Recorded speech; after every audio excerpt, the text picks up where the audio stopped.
Good afternoon to everyone, and thank you for coming. I'm Associate Dean Lisa Skank from GW Law School, and today's webinar is just a brief discussion about our cybersecurity law flexible master's degree programs available. Today, we're going to give you an overview. We're not going to go into the details of the programs. We're going to open this up for questions as soon as possible. So I'm going to give you a little bit of an agenda of where we're going to go and introduce everyone. So is my shared screen causing, can everybody see the slide? Or it's okay? Okay. Okay, so I'm Associate Dean Lisa Skank. I'm the Associate Dean for National Security Cybersecurity and Foreign Relations Law. We also have on board Assistant Dean Jessica Tiltman, and she is the Assistant Dean for Government Procurement Law with a very long title. So I'm just going to leave it with the Government Procurement Law. And this is where we're headed today. We're going to talk a little bit, I'm going to talk to you a little bit about the potential degrees that are available. And then I'm going to turn it over to Dean Tiltman, who's going to speak to you about government procurement and the online experience. And then we actually have a couple of folks who you might be more interested in hearing from. We have Elizabeth Chirico, and she's a current MSL in Government Procurement and Cybersecurity Law. And we also have an alum, Roberto Mercado, and he graduated from our National Security and Cybersecurity MSL program in 2021. And we'll let them speak to you a little bit about the degrees and how the degrees help them in their pursuit. And then we're going to open it up for questions. I don't know why this isn't working, but so first, I'm going to speak to you about the potential degrees. Now, the thing to remember about our degrees, there's two types of degrees generally. One is a Master of Studies in Law and MSL, and this requires no JD at all. Basically, it's geared toward practitioners who have experience either in the government procurement area or the national security area. And these degrees, the MSL degrees, come in two types. You have National Security and Cybersecurity Law, which is available fully online or in person. And this is one thing about the flexible degree, why we call it a flexible degree. You can take these degrees fully online, or you can take some classes in person and some classes online, or some class or all classes in person on campus. So we have the two. One is National Security and Cybersecurity Law, and that MSL program is strictly to the national security piece. But we also have this interdisciplinary degree, Government Procurement and Cybersecurity Law, which is available. And Liz can speak to you a little bit about that program, which she's currently enrolled in. We do have an LLM in National Security and Cybersecurity Law, which is available fully online starting this fall. But again, you can also take classes on campus. This is geared toward folks who already have JD degrees. And remember, these are just our degrees that are cybersecurity related. The law school has many other degrees in the MSLs and the LLMs, but these are the ones that are cybersecurity related, and now starting in fall, available fully online. These courses, our curricular offerings are very robust. And at the bottom of the slide are listed a couple of samples. So, and some of these classes are taught in person on campus and online as well. So for those of you who are interested in cybersecurity, there's two kind of cybersecurity areas. There's the critical government infrastructure area, and then there's the personal data privacy area. The online degrees and the in-person degrees have courses that are in both areas. The National Security and Cybersecurity degrees allow for both the areas depending on what you want to concentrate in. So, and of course, national security at GW Law is really not comparable to any other program because it is set in the capital, in the nation's capital. And we have all the experts from the CIA, the DIA, the NSA, all the federal agencies and the firms who are practicing cybersecurity law. So we take pride in what we have to offer.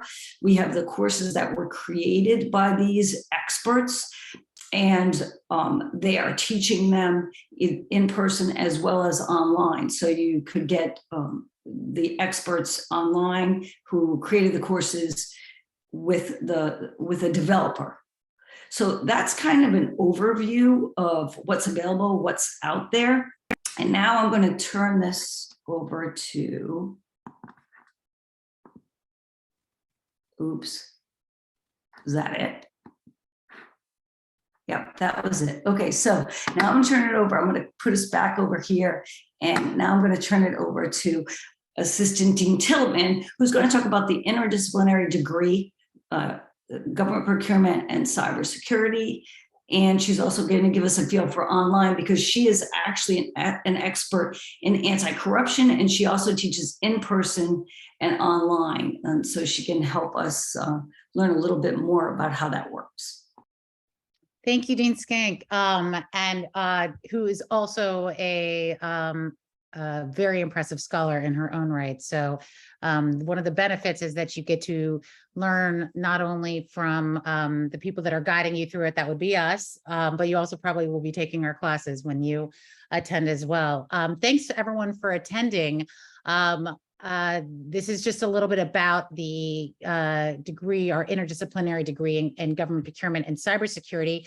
I lead the government procurement program at the law school. I'm also an alum of the law school, and so I clearly take great pride in the educational opportunities that this law school offers in Washington, D.C. and online. For those of you that may be less familiar with our program, we actually created the academic study of government procurement in 1960. So we have been around for a long time. In fact, many of you may have the books written by our founders on your bookshelves, Ralph Nash and John Sabinick. The Nash and Sabinick books are kind of ubiquitous in government procurement. The Government Procurement Reference Guide, we have all of those books created by our founders and also our professors now keeping that tradition alive. Our program, like I said, has been around since 1960, and we've been educating the leaders of the bar for a very long time. In, about 10 years ago, we created a program for non-attorneys as well. These are people that are the focus was to reach out to acquisition professionals who didn't necessarily want to have a law degree, but could benefit significantly from the educational opportunities afforded by our government procurement law degree. So we created this degree, our MSL degree, with these individuals in mind. And that coincided also with the launch of the law school's first online education program. And let me just say this at the outset. Sometimes you hear about online education and it's got this reputation as being lesser than, or something where you go watch a recording and you take a quiz and you get a degree. And I just want to dispel that myth from the outset. Our online courses are just as good, if in some cases even better, than our in-person courses that we offer at the law school. It was critical to us that when we offered our procurement education and our procurement degrees to people outside the DC metro area, that they would be getting something that would be super high quality, that they would have access to the same exact instructors, and that they would get the same educational benefit as their on-campus counterpoints. So we designed it first with that goal in mind. And the second thing we had in mind when we developed this was to make sure that not only was it high quality, but that it was flexible. So there are some students that actually live close enough to Washington, D.C. that they take a mix of classes. I believe Liz can speak to that, where some of our classes are online and some of our classes are on campus. So you have that opportunity to move seamlessly between both our online and on-campus offerings, whatever works best for you. And that's the third part of this. We have designed these degrees with busy professionals in mind. We understand that you are busy. We understand that you have jobs and you have lives and you have families. So the way that we've structured at least our online courses is that most of them, in fact, even our on-campus courses too, particularly in these degree programs, are offered in the evening, with a few exceptions. They're offered in the evening. They're designed, the online format is designed so that, for example, the lecture content, stuff that you would typically spend maybe 2 or 3 hours a week listening to an instructor do in real time, those are pre-recorded. These are high quality video recordings of the lecture content designed to pair with your readings and other multimedia types of course content for you to do in small increments over the course of the week, whatever works with your schedule. Then during the course of the week, you'll meet once a week with your course instructor to tease out those concepts that you learned on your own. So we really divide it into both synchronous and then asynchronous content. The asynchronous being the lecture videos that are usually chunked out into like small portions that you can watch at your convenience, your readings, and then the synchronous, which would be regular communication. It would be weekly, discussions that again tease out those concepts you have learned during your asynchronous hours that you spent looking at videos and doing your readings. There's regular feedback from your instructors. You're going to get routine feedback on, your essays and papers and exams or quizzes, the other types of things you do. So you're always getting a feedback loop as to whether or not you're getting those concepts. I describe all of this just to let you know that it's an incredibly robust program. This isn't just something where you watch a video and we hand you your degree. You're going to get the same access to the professors as you would if you were in an on-campus setting. It's just packaged in a different format so that it's flexible for you, the busy professional. The other things that I would just mention is that sometimes students will say, well, if I'm an online student, does that mean that, I don't have the same opportunities as the on-campus student? No, we purposely have structured our program with you in mind. So anytime we offer our program, it's going to be offered in hybrid format to make sure that you're always able to attend the programming that we offer. And we offer a lot of free programming, and I'll put some links into the chat function once I'm finished speaking about the programming that we're doing. So you're always invited and able to participate remotely. Sometimes we even have things, and I know the cybersecurity program has this, our program does as well, where we will have weekend courses. So maybe you want to get together in person, but just come in for a weekend where we package classes over a weekend. Sometimes we'll tack them onto popular conferences that are offered so that you can do the conference, then a weekend course afterwards. But again, it's all designed in mind. The pandemic had a lot of really terrible things, but one of the things it did is really improve the way we communicate. We're always accessible to you through Zoom meetings and phone calls. So there's never a feeling that you're at a disadvantage. We provide the same types of networking opportunities that you would have. And again, our students and our alumni can speak to this in greater detail, but you won't be missing out on a lot of these sorts of things.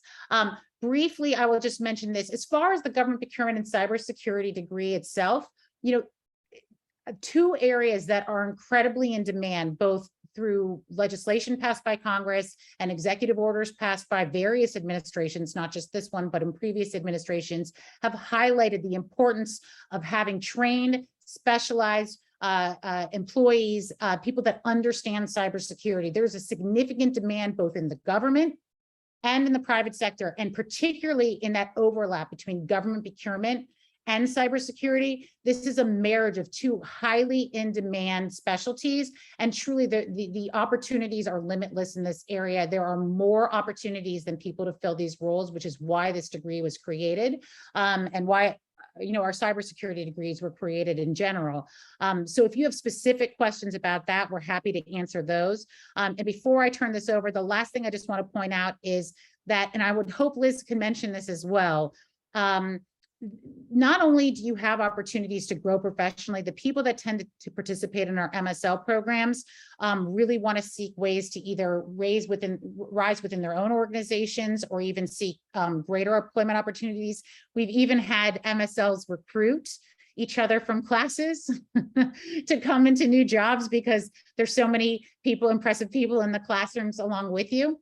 So I think that'll help you. But on top of the opportunities and the career advantages that these things will provide, you also have opportunities to grow educationally. You will have opportunities to publish your papers. That's one of the big focuses. I want Liz to just mention that briefly because she's published several of her articles that she's written since being in law school and participated in professional conferences because of it.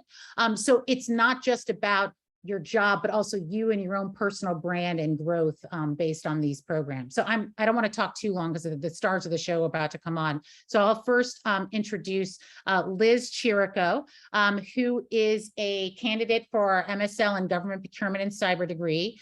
She currently serves as the Acquisition Innovation Lead at the Army, or the Office of the Deputy Assistant Secretary of the Army Procurement.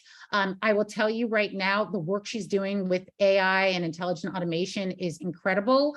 I actually, Liz doesn't even know this, but I'm about to publish an article where I write about what she's been doing with their incredible bot, Dora, over at the Army. So I should show this to you because it's about to be published. I'm writing about it. Not only that, has she published articles that she's written in her coursework here, she actually helped co-host this tremendous intelligent automation series that we did last fall on the use of intelligent automation to improve the U.S. procurement process. So she's a real leader in the acquisition field and could be one of your classmates. So with that, I will shut up and turn this over to Liz. Thank you, Liz. Wow. Okay. Thanks, Dean Tiltman. Yeah, no pressure. Yeah, so I have one more semester left in my government procurement MSL cybersecurity concentration program. I've had an awesome, really tremendous experience with the program, and I did start in 2020, so it was kind of right when the pandemic had started. So a lot of classes that maybe would have been in person. I am doing a hybrid program because I live in the DC area, but I thought it was awesome. I've been having a great experience in the program. I think what really attracted me to the program specifically with cybersecurity is that it's a perfect blend of both areas that I'm working in my job. So I'm the acquisition innovation through technology lead for the Army. So it's Army contracting, a lot of policy, a lot of law, all kinds of issues that come up constantly. All you have to do is look at the news to know that cybersecurity is a huge issue in every aspect, in every area. So I think that's what really attracted me to the program, is like, what a unique blend of things that's really going to help me in my career and just help provide a great foundation of knowledge for me moving into especially this area. And this area of cybersecurity and intelligence law and government procurement, it changes every day. And Dean Schenk and Dean Tiltman mentioned this, but you really are learning from the experts leading their fields. You're learning from directors and heads of law firms and everyone else. Like, I've had a tremendous experience just interacting with the faculty and learning from them that things that they're working on in real time in their lives, in their jobs. And that's just been tremendous. I took a blockchain reading group course last semester, which was awesome. I just did cybersecurity law and policy last semester and intelligence law, and I'm doing an AI course, and I'm doing Dean Tiltman's course in the fall. So I'm excited about that. But I just would say, I would encourage anyone interested in these areas to think about doing an MSL, especially including cybersecurity and intelligence law. As I mentioned, these areas are changing and evolving every day, and that's what makes it exciting. But I think it really helps. This program really helped me to understand the core issues, understand technology, the technology side. So even if you're not a technologist or a data scientist or something like that, that's okay. You will be provided like the background to kind of understand the technology aspects of it, as well as how the law applies to it. So I've had an awesome experience, and I'm happy to talk or answer any other questions that may come up. But it's been great, both personally and professionally for me. So thank you.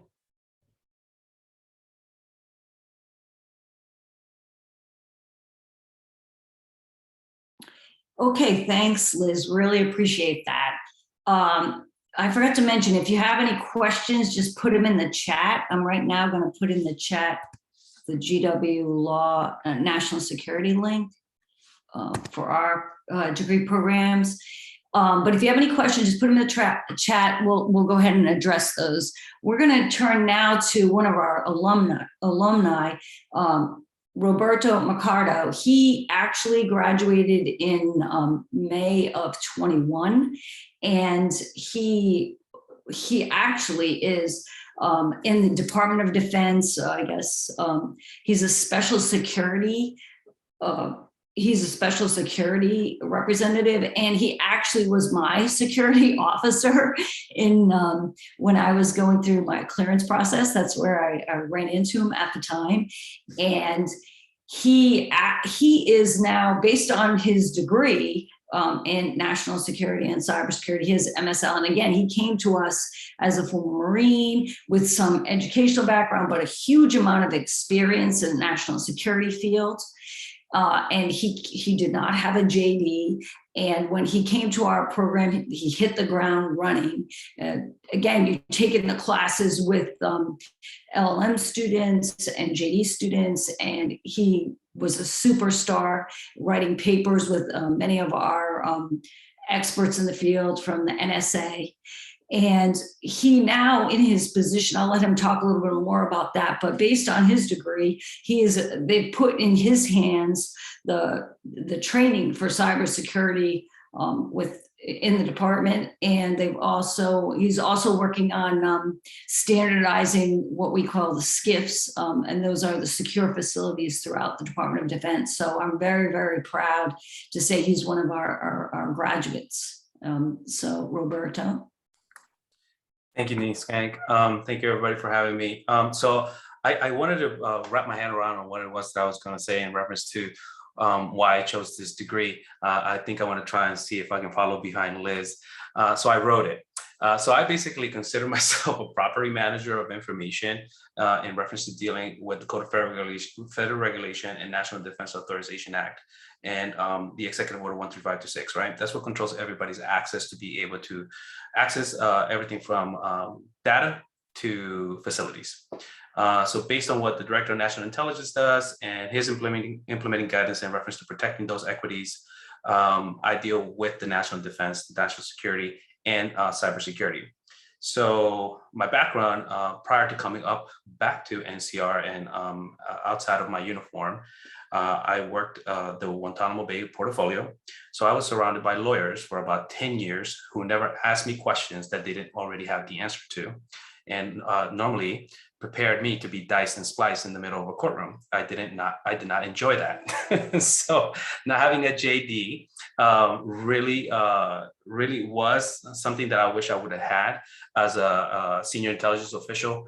The DoD calls security specialist, senior intelligence official, security manager. What does that mean, right? There really is no explanation. We're a security specialist, but the fact is that we deal with a multidisciplinary type of environment. You deal everything from data. The data has changed the atmosphere on how people operate, how people are going to look at a clearance, how are you going to go from an inquiry process, which is a fact-finding mission, to a actual investigation, which is a true, no kidding, badge and credentials. We're going to ask you questions in reference to what may be suspected an espionage type of case. So you go from being an administrative title representative to a no kidding inquiry investigating officer, national defense. You're dealing with Guantanamo. You're dealing with pieces of information that you have never dealt with in your world, right? That is why I found this degree. I needed something to give me the authority to punch back hard. Why? Because the policies that are in existence are normally 2 years old. It takes the policy about 2 to 3 years old. By the time it hits the street for you, it's old. So the one thing that we have built into the act is to say that we have to have the standard, but you cannot be below the standard in any of these things to protect the data, right? So that's why I call myself the manager of information. I'm here to protect that data. How do I do that? Well, there's nothing that happens in DoD that doesn't happen through email. It moves at the sync of email. Everybody does.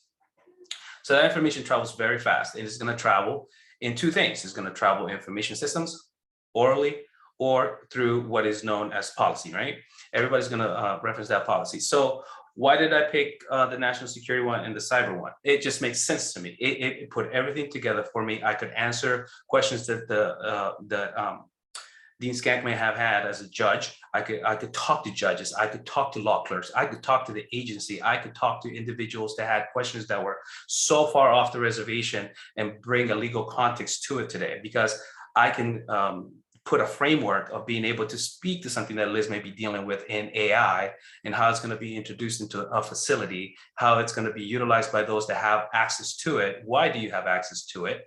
What is your reasoning for having access to it? What is the contract vehicle? What is the framework to protect that? How are you dealing with that on a foreign type of environment when it's traveling outside the United States?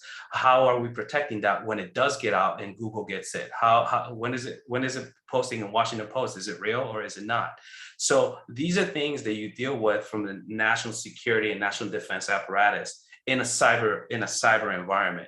It is so fast, it would truly, you'll go to sleep one night and the next day your stuff is out in the middle of the media and you have no idea how it happened.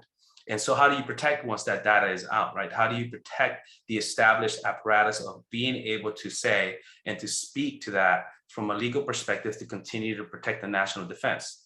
You have this degree.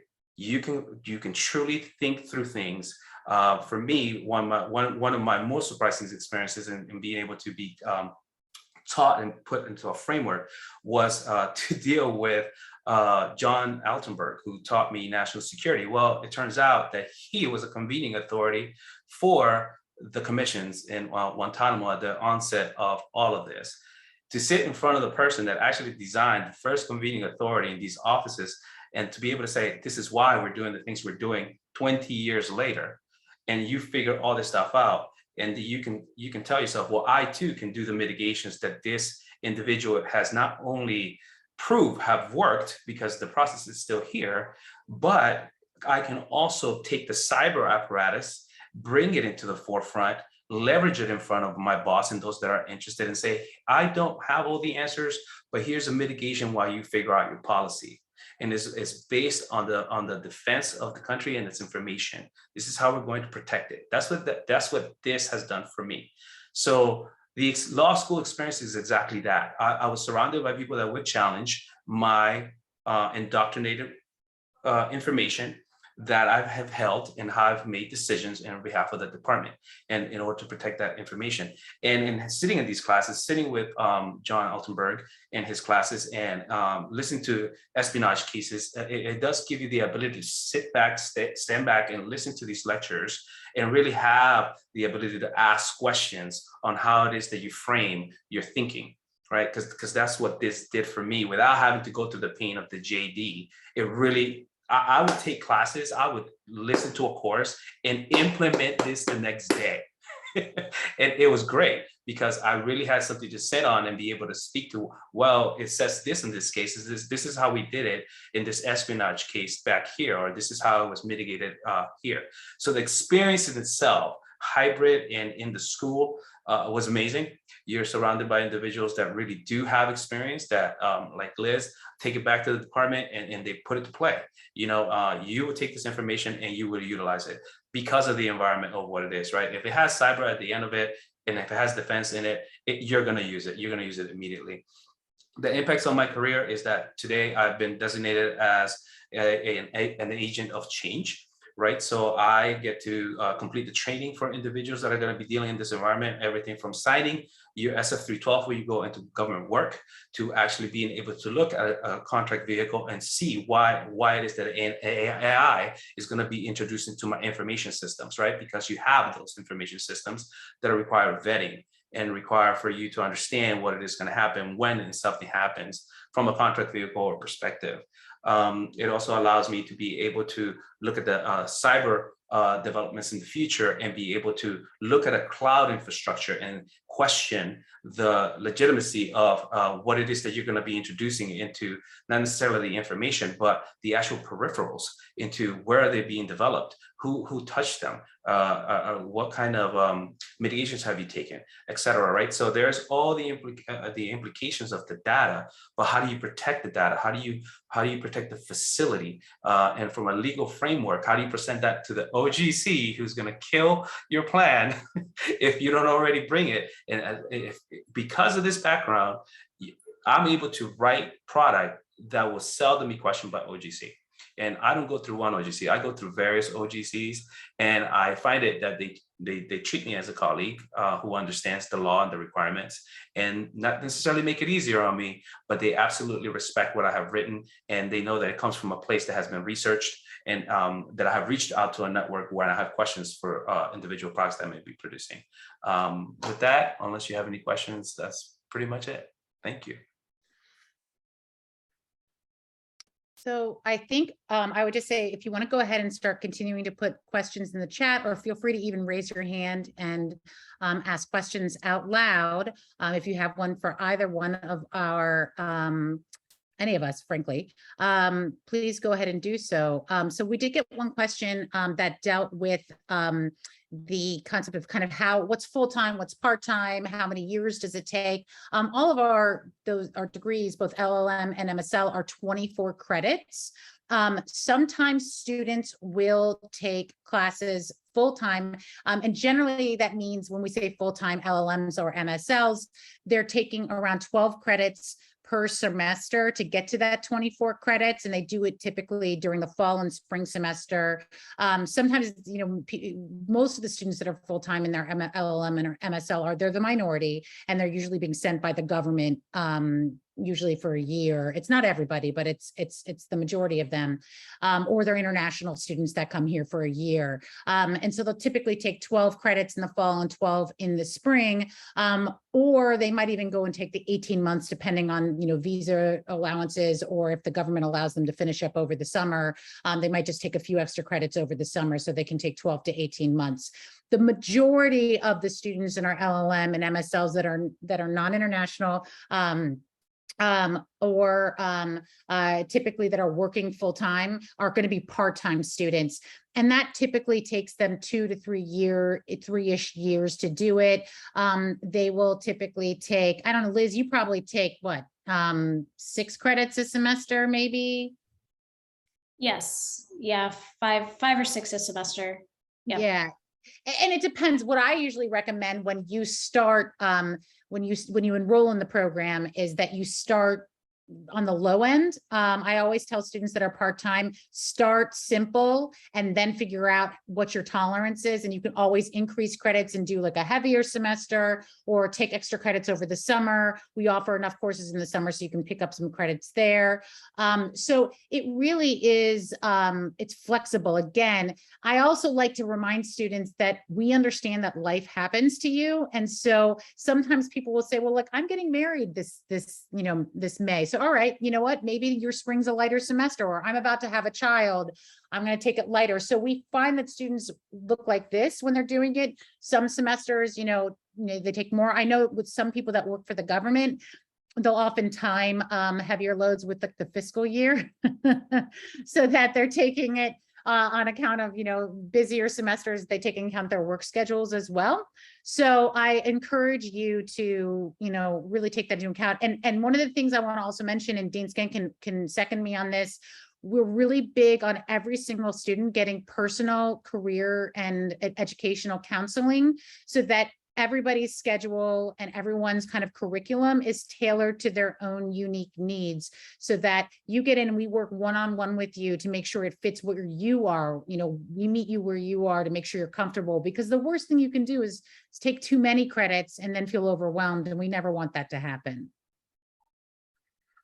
Yeah, so I'll chime in here. The national security folks, a large majority of them are part-time students.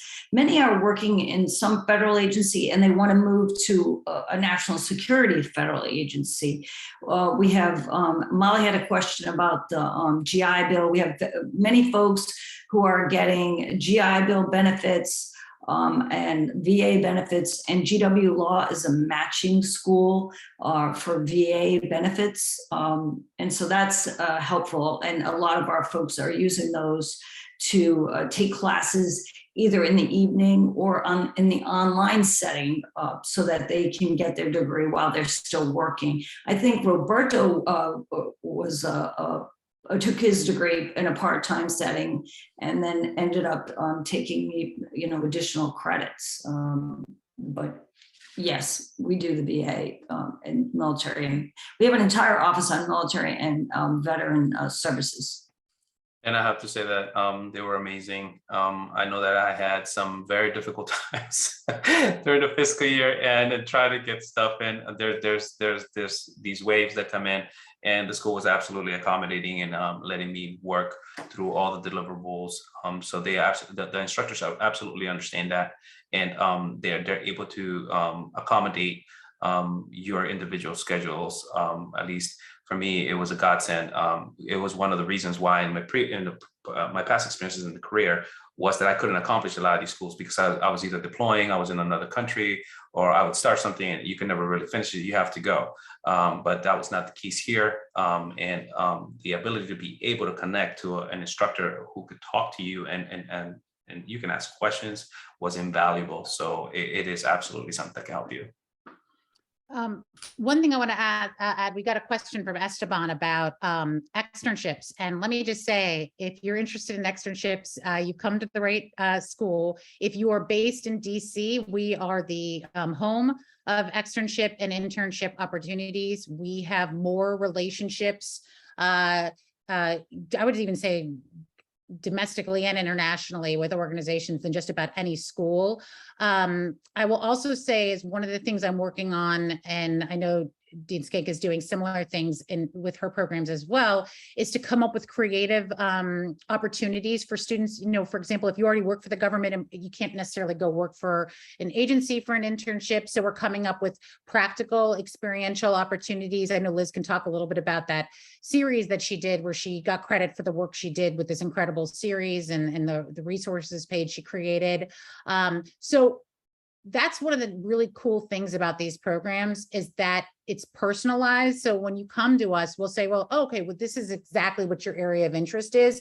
Let's find an opportunity. Let's find an externship for you that meets your kind of educational and career goals. Or let's come up with something where it's not necessarily an externship, but it's some sort of practical experience, because that is really a cornerstone of how we view the educational kind of process at GW, which is a lot of this is grounded in the experiential and not just theoretical, so that you're walking away with the practical skill set to kind of start day one once you graduate with your jobs. Liz, I know you wanted to say something. Yeah, I just wanted to add to that, Dean Tiltman. So I was just going to say, I can attest every week, I think multiple emails of lists long of internships, externships, any federal agency that you can possibly think of and ones you haven't thought of, law firms, you name it, there's a ton of opportunities. In addition to that, I would say not only, formal internships and externships, but just the networking opportunities with your fellow classmates. I've met several other folks that are also working for DoD and other federal agencies in my program, and had the opportunity to connect with them that I didn't know previously, and we're working in similar areas. In addition to that, every single faculty member that I've encountered has said, hey, if you're working in this area, if you have a question, please feel free to reach out to me. If I can put you in touch with someone, let me know. So everyone is super supportive. It's been just phenomenal in that respect. And yeah, the intelligent automation program that Dean Tiltman and I worked on in the fall was focused on new and emerging technologies and how they apply to acquisition and contracting business processes. So looking at artificial intelligence, machine learning, robotic process automation, and how these tools can really speed up and speed up the contracting and acquisition process for the federal government and increase compliance. And so, there's a lot of opportunity there. And even through that forum too, we met a lot of folks who were attending the forum who are really interested in these technologies, both from private industry and federal agencies as well. So there's a lot of opportunities to just connect, meet people, network, whether it's formal or informal. And I think the informal can't be emphasized enough. You come to GW because you're going to get a great educational experience. You'll get a degree that will open up a lot of doors. The opportunities increase. That's true, but it's the relationships that you build here, and it's the people that you get to know. Both of our programs have pretty, as you can see from the enthusiasm of both current student Liz and alum Roberto, feel very strongly and passionately about the programs. And they're always reaching back to ask how they can help. Whether that is to advise on a paper that somebody is writing, whether that's to provide internship, whether it's informal career guidance, they're always looking out for each other and ways to help students. We have more people that come to us offering to come speak to our students or mentor our students than we have opportunities. And Dean Skake, if you want to speak to that. Yeah, I do want to point out that especially with national security, it markets itself. So the students that are graduates are out there working. And as soon as a job opens, I get an email directly from them asking for resumes and almost direct hires. So many of our students have actually gotten jobs while they were in our program, part-time programs. So they merely just changed agencies. And it's interesting because I think you're side by side with these folks in your classes. And so you get to know them, because if you're part-time, it's going to take you maybe 2 academic years. So you get to know them, you get to know the professors teaching. And as I said, when we started, many of those professors are in the federal agencies and in firms. And so they develop a trust for you, and you develop a trust for them, and along either with the students or with the professors. And every time a job opens or an opportunity opens, they're going to go to who they know. It's like everything else, you know, you're going to go to your trusted agents. And that's one of the benefits of the program. I think it's a major benefit for the National Security Law program, particularly because they want trusted agents in those federal agencies.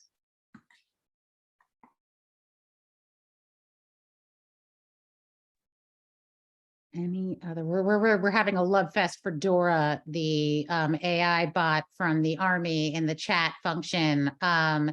It's honestly some of the coolest stuff. And Fred, I don't know if anybody is going to be attending the World Congress, but Liz, are you guys going to be talking about the bot there? So we will be at World Congress, but we're actually not talking about DoraBot at this one. We presented it. I know we presented it, I think it was 2 years ago or a year and a half ago. It was in COVID, so I don't know. All time runs together. But we are talking about another program or another tool that we're working on that's leveraging AI and ML to enhance searches of unstructured contract documents. So we're partnering with the RAND Corporation on that. And yeah, it's called the PIN tool, Procurement Insights. So, amazing. So tune in a few weeks at NCMA World Congress. Well, I think I was going to say, I think we may have to do some follow-on programming after that. So I just want to make sure I got everybody in the chat. I know that we mentioned in the advertisements that if you are applying for this upcoming, the deadline to apply for this upcoming fall has been extended, and that if you send an email, you just let us know that you attended, we have your name too, and that you'll get to waive the application fee. But I'd also just want to reiterate that if you have, oh, I see we have a question. Please go ahead. Yeah, hi. So yeah, I wasn't able to raise my hand before. So my name is Mahina Escobar. So thank you for making the time today. I was able to be on campus on last week and to meet Dean Joshi. So I was already registered for today's webinar, and I'm impressed. So with Roberto and Liz, I mean, the experiences are amazing. So in my case, I'm a corporate lawyer from El Salvador, where the vast majority of my experience is down there. So I came to the States 2 years ago because I became a permanent resident, because I needed to comply with the immigration law, right? So now here, by living in the DC area, everything, I mean, it's related to cybersecurity. And one of my fortes is contracts, compliance, procurement, and all of that. So what would you guys advise to me for someone like me, from my profile, that I haven't been working for this government, or I don't have the US common law basis for the government, and if to jump in this program? I'm pretty sure, like just hearing the stories of, for example, Roberto, that when you guys said that he needed to ask a lot of stuff and he made it and stuff like that, but both backgrounds from Roberto and Liz comes from this perspective. So what would be your advice to me?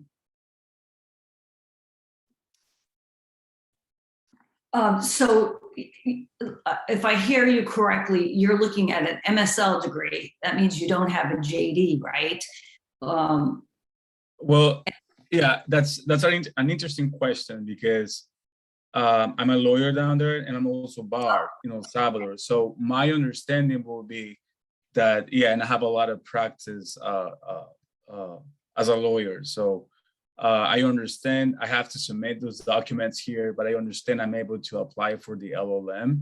That's right. So and we have a course, we have two courses that address your concerns about not practicing in the US, that international LLMs are required to take. One is fundamental issues in US law, and the other one is international, it's legal research and writing for MSL and international LLMs. And Roberto took that class as an MSL in National Security and Cybersecurity. They take those two required classes as well. But you would be applying for an LLM degree, whether that's government procurement. It would be, there's no government procurement and cyber LLM, but there's a government procurement degree.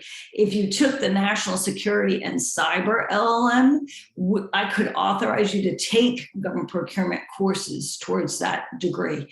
And I'm not sure if you're interested in taking the bar in the United States, but you and I can chat. I'll put my email address for those of you who want. Yeah, please do. Thank you very much. Yes. This goes back to what Dean Tiltman was saying initially. Each one of you have different experiences and backgrounds and interests. So it's really important for you to understand how hands-on we are with you and what you want from these degrees, whether you want an online and in-person, or you just want online, or you just want in-person.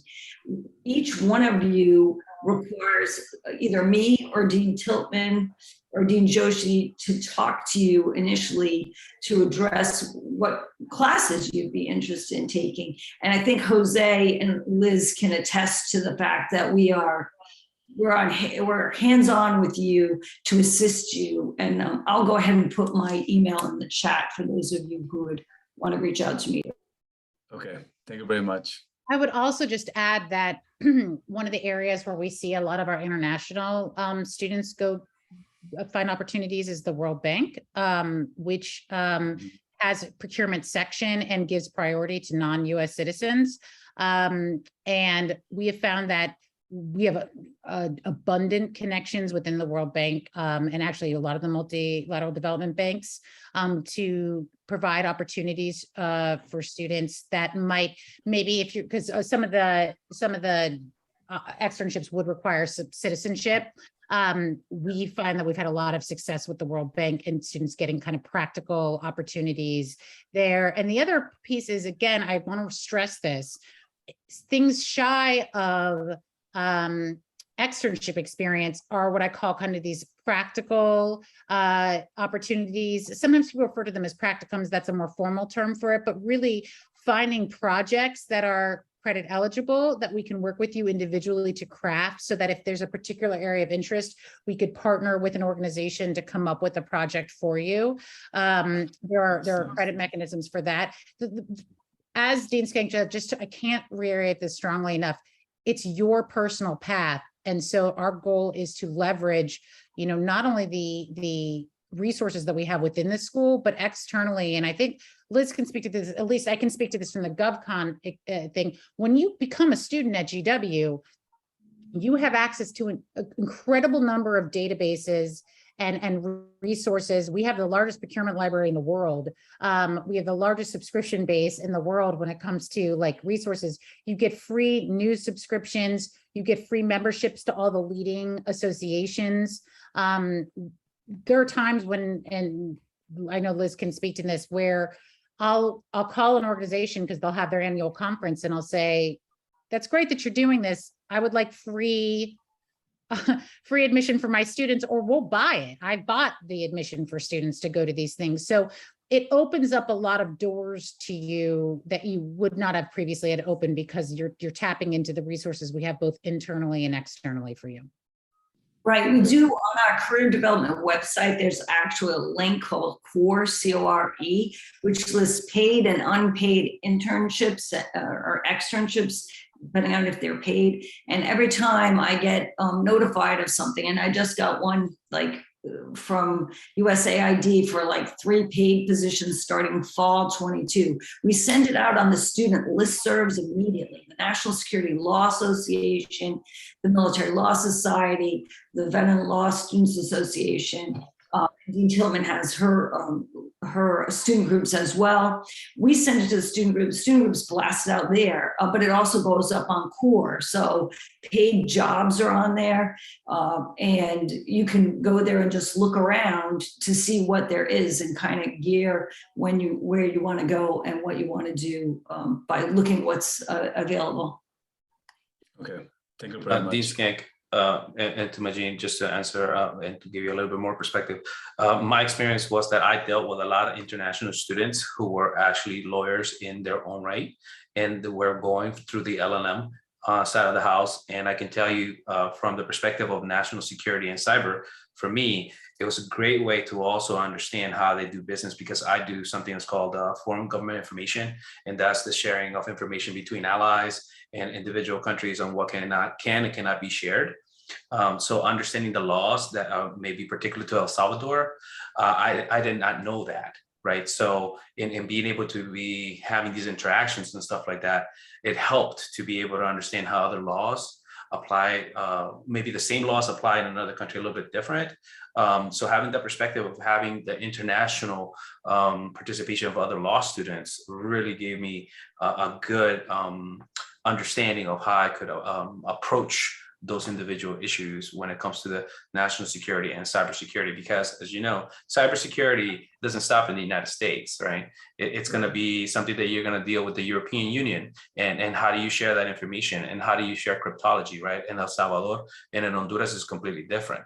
They may have a law or they may not have a law, right? So how do you share that? If they're an ally or if you're doing something else with them, how do you do that? And having that ability to be able to have those circles of information of international students who are lawyers, who are practicing lawyers, and are now here, being able to share that information is just invaluable. And being able to look at that information and go to routers and do your own research to put something together for something like AI that you may want to implement for the United States and the defense of the United States and its information, it's just invaluable. I hope that helps. Yeah, thank you. Yeah, thank you for sharing that. Yeah, basically our career is based in the French code. So the whole Central American South, it also uses the same French code that people from Spain and Europe. So yeah, that's pretty much, but it's very, very important what you just said, because the whole Central American South, they're like very like in like a baby in cybersecurity stuff. Just Panama is the only one that is actually doing a little bit more of cybersecurity. I have one last question. I think it was Liz that mentioned about how you are able to find positions even when you are a half-time student, part-time. So that calls my attention a lot because I was suggested, just like Jessica was saying before, that to go like baby steps from the very beginning, not to push you so much, so you will identify how you handle the pressure. So, but I was amazed to hear that you guys get this like knocking doors opportunities, like from almost the very beginning. I don't know, I wanted to know more a little bit. Yeah, I would just say, I'd say there's a lot of opportunities out there, and it's up to you whether you're in the right place in your career and your studies to pursue them or not. But I'd say they're abundantly present, whether it's formal or informal, just the connections that you make, or the connections, the conversations, the networking that you have with other students as well, depending on your interests and what areas you want to pursue or what topics you're interested in. But I'd say they're more than present. And actually an interesting anecdote, and Dean Tellman mentioned that GW has the largest government procurement library. Before, many years ago, when I was working at the Army Corps of Engineers, still in government contracting, there was a specific issue. I was actually in a previous master's program, and there was an issue, and there was only one book, like ever, anywhere. I don't want to say in the world, but there was one book available, and it was at the GW Law Library. And I had to go through interlibrary loan to get it. And I was able to get a copy of this book and look up this issue and whatever. But so I can attest to that before I was even a student. Yeah, so you have tremendous resources. Yeah, really everywhere. And one last thing, at least for me, my experience was that a lot of the policies that I sign, they keep your name on there, right? So because you're now this person, I promise you, they will reach back to you and they will find you in the government, okay? And DOD, they will hold you to it. And now you will be what's called the SME, the subject matter expert on this thing, even though it was never really your policy. You were just fixing it. So be aware of that. Okay. Thank you. Yeah, thank you very much. I appreciate the time. Yeah. I see we have one last question. I will say generally our classes are pretty small. We try to keep our online classes, the vast majority of them hover around 16, and that enables you to have small group discussions and better facilitates that kind of conversation. One of the coolest things, and I know we're almost out of time, but I want Liz to speak to this just for 2 seconds. One of the coolest things that we have in our classes is we'll have the lawyers and the non-lawyers, they all take the classes together, all different experience levels. And so you'll actually see, you know, the non-lawyers and the lawyers all kind of debating these issues and how it impacts their work. And you'll get to hear from all these different viewpoints. I love that part of my class. I live for it. And truly, the discussions are amazing. I don't know, Liz, I don't know if you want to speak to any of the fights that have broken out in classes. No, I'm just kidding. Not fights, but the heated discussions. Roberto. Yes, there's always heated discussions. And in addition to the lawyer versus non-lawyer, there's a lot of my agency does it this way, or my agency does it this way, or we're implementing policy this way, or we haven't implemented this policy yet, to what Roberto was saying earlier. So yeah, and you learn, I think you learn so much in that way as well, really, truly, you know, beyond just, okay, here's what the law says, here's what the policy says, let's talk about it. But hearing a real life experience from all of the folks taking the class, who are, a lot of them are working in different agencies or at different firms, and saying, oh, I worked on a case that involved this exact problem, you know, last week, and here's how we approached it, or here's how my agency is implementing this policy. I think it really enhances the discussion, and it's happening in real time. I have to agree with that. In reference to one of the big things that you're going to deal with, regardless of where you end up with the MSL or the LLM, is that you're going to deal with reciprocity. And reciprocity, specifically for the Department of Defense, has to do with the clearance process, but it also has to do with the need to know principle of that, right? So when I was going through my courses, I went to war with these lawyers in these classes because they had an understanding that was not the practiced requirements of how to do reciprocity. Okay, so you actually walk away so much smarter because you are truly being challenged by true individuals that would look up the information you have just stated, because they did it to me. So I had to go and defend my flag And I won that argument, Ms. Skank. I did.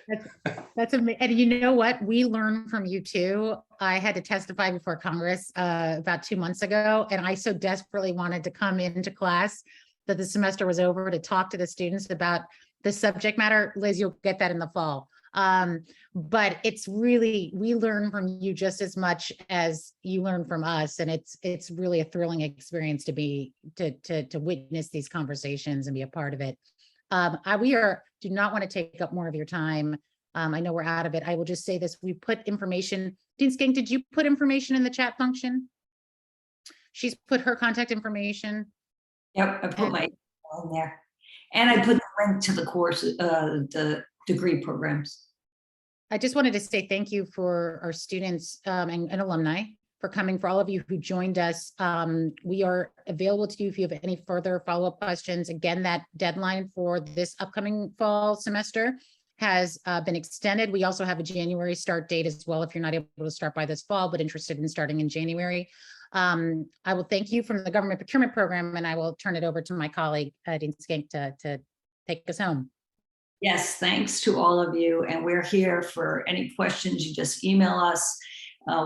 Particularly Dean Tillman and I work 24/7, crazy as it sounds. I really love the program. I love the law school, and I'm not an alum. So I hope that speaks at least for the credibility of what we're talking about. We love what we do, and we love the school we represent. So let us know how we can help you. Thank you, everyone. Have a good day. Take care, everybody. Bye.